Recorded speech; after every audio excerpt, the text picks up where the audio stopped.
Welcome back, everybody, to another episode of The Hobby Musician. And on today's episode, we're going to do a gear review. But we're actually not going to be doing a gear review of something that's kind of more sexy or exciting. We're going to be doing a review on a piece of equipment that we all need, but not too many of us spend a lot of time thinking about. We're going to review a gig bag.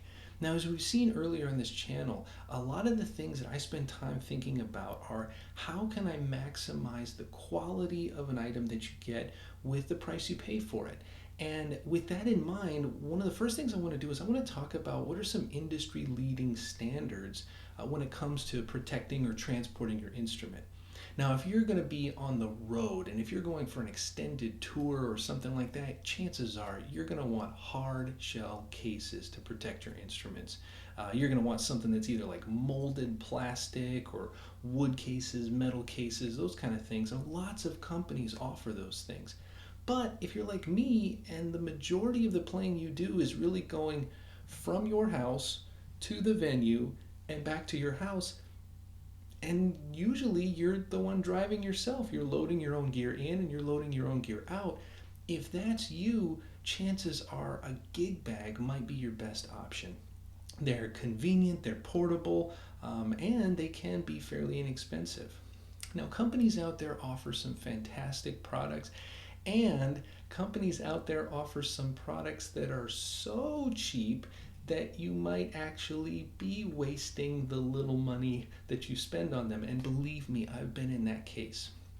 Well, a little bit of searching is all it's going to take you to get to know that a company like Mono, seen here, is one of the industry leaders in terms of gig bags. They make very, very high quality gig bags, and I really wish that I could get one, but even their flagship model, as of the filming of this episode, they offer a model called the Vertigo, seen up here.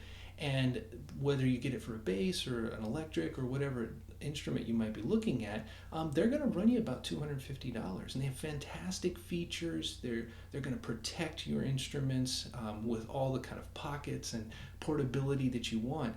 But when I was looking into getting some new gig bags for my instruments, that just was out of my price range. So I did some homework, and I stumbled upon the music area TANG30 series, and that's what we're going to review today. So I ended up buying two of them, and I bought one for the electric bass and the electric guitar, and they all have identically the same features. They're just different scale lengths for the sizes of the instruments you're going to put in them. So here I have, right with me, I have the one for my bass. And we're going to take a look at some of the features, and then at the end of the video, I'm going to talk about the price and why I really, really recommend something like this. So it'll have a lot of the things that we need. It's got a pocket area up here at the top of the neck, and then down here, kind of closer to the bottom, it's got the main pocket area. It's got a large zipper on the outside, and it's got a second zipper for another pocket on the inside. We'll come back to those pockets, but right now I just want to show you the inside. Almost every single gig bag is going to live or die by the size, type, thickness of the padding on the inside. And if you look at this gig bag has very, very thick padding, and beyond the padding that it has, it also is covered with a very, very soft kind of fabric material.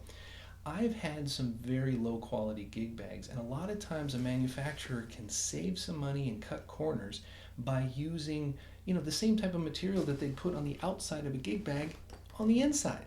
But that's what's touching your instrument, and you're going to want something soft like this. And these gig bags have very, very soft, I would say almost microfiber type material on the inside here.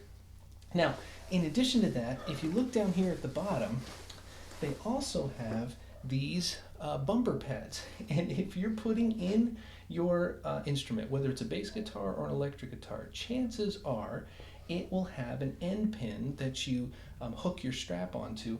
Well, that end pin, usually without these bumpers, that's going to be resting directly on the bottom, and if you set your gig bag down just a little bit too hard, all of that force is going to jar right on the end pin, and sometimes you can crack your instrument. You can damage what's in there. But if you have these bumpers, these bumpers will hit the bottom of your instrument and the end pin will actually suspend right down in there, and it will protect that from ever happening.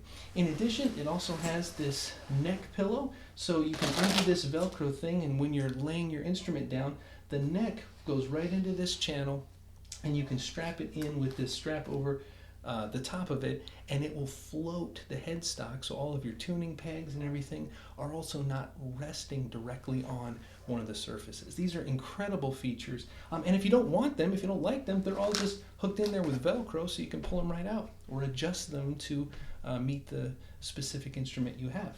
Okay, well, going back to the pockets, one thing that I wanted to show you guys, I was pleasantly surprised. Within the pockets, they also have extra little features. So you can see here they print little icons on additional pockets within the pockets. This one I thought was incredibly nice. If you roll up your instrument cable, if you keep your instrument cable in your gig bag, sometimes you can roll it up, stick it in there, and after some jostling around, all of the loops come undone and you're trying to untangle it. Well, this is a Velcro strap that you loop up your instrument cable, you put it on here, strap it in, and it actually keeps it in a loop within the pocket so it can't untangle. It's genius stuff.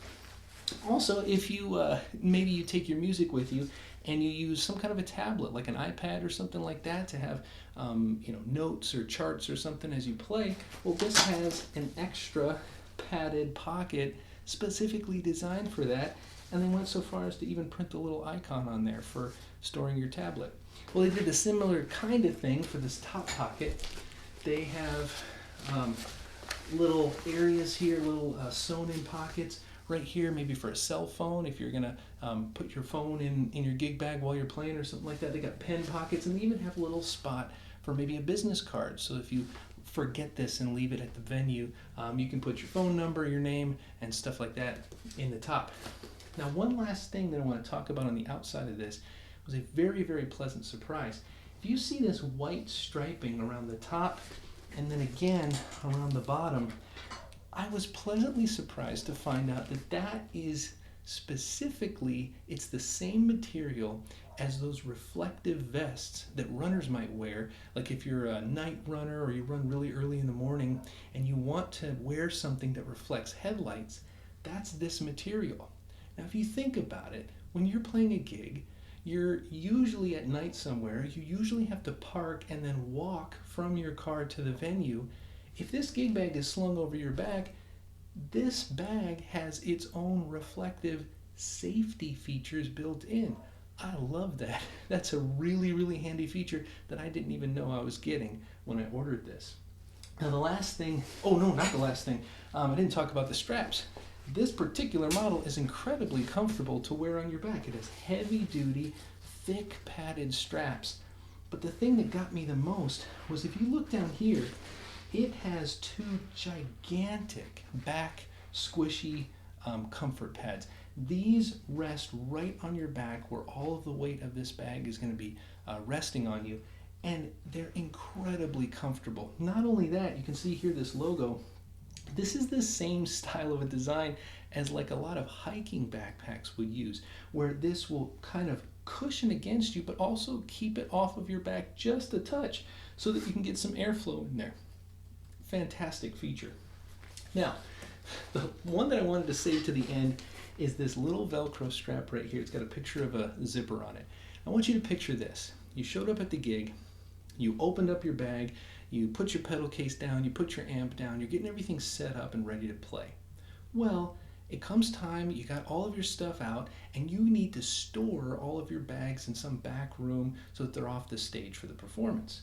Okay, so you start to grab everything. Well, if you're like me, you've got an open, unzipped gig bag because you took your instrument out. So now you have some choices. If you grab at your gig bag and you start to pick it up, it falls open like this, and then you're scrambling. Well, then do you use two hands to hold it shut, or do you try to grip it together with one hand and shuffle it off? Well, you're not going to go and zip the whole thing back up when it's empty just to then unzip it after the gig. Well, that doesn't make any sense. Well, they've thought of this. They have this little strap here that you can have an unzipped gig bag, and when you grab it by the handle and pick it up, you can walk around and it does not flip open. That is some next level thinking when it comes to design on these. So guys, I cannot say enough good things about this. And again, these guys are not sponsors by any means. I paid my own money for these gig bags, but I was so pleasantly surprised. Well, referring back to what I said at the top of the video, if you were to go and get yourself kind of one of the industry leaders and get a gig bag from them, you'd probably be talking about the Vertigo bag from Mono. And as I said, those are going to run you about $250. Well, when I bought that base model, I found it and it was on sale on Amazon.com for $150, a full $100 cheaper. And I'm telling you, you guys can go through the list of features that Mono offers. Pretty much every single one of them you'll also find in this model, with the addition of the reflective strips, the really handy kind of zipper flap that they have over that. So guys, for a hobby musician, when you're tight on resources like finances and things like that, it's really great to find deals where you can get all of the features of big name brand stuff, but at an affordable price that is kind of accessible to a lot of us. So, hope you enjoyed that gear review, and let me know if there's other products down in the comments. Anything you're interested in or thinking about getting, let me know in the comment section. And until next time, play on, my friends. Play on.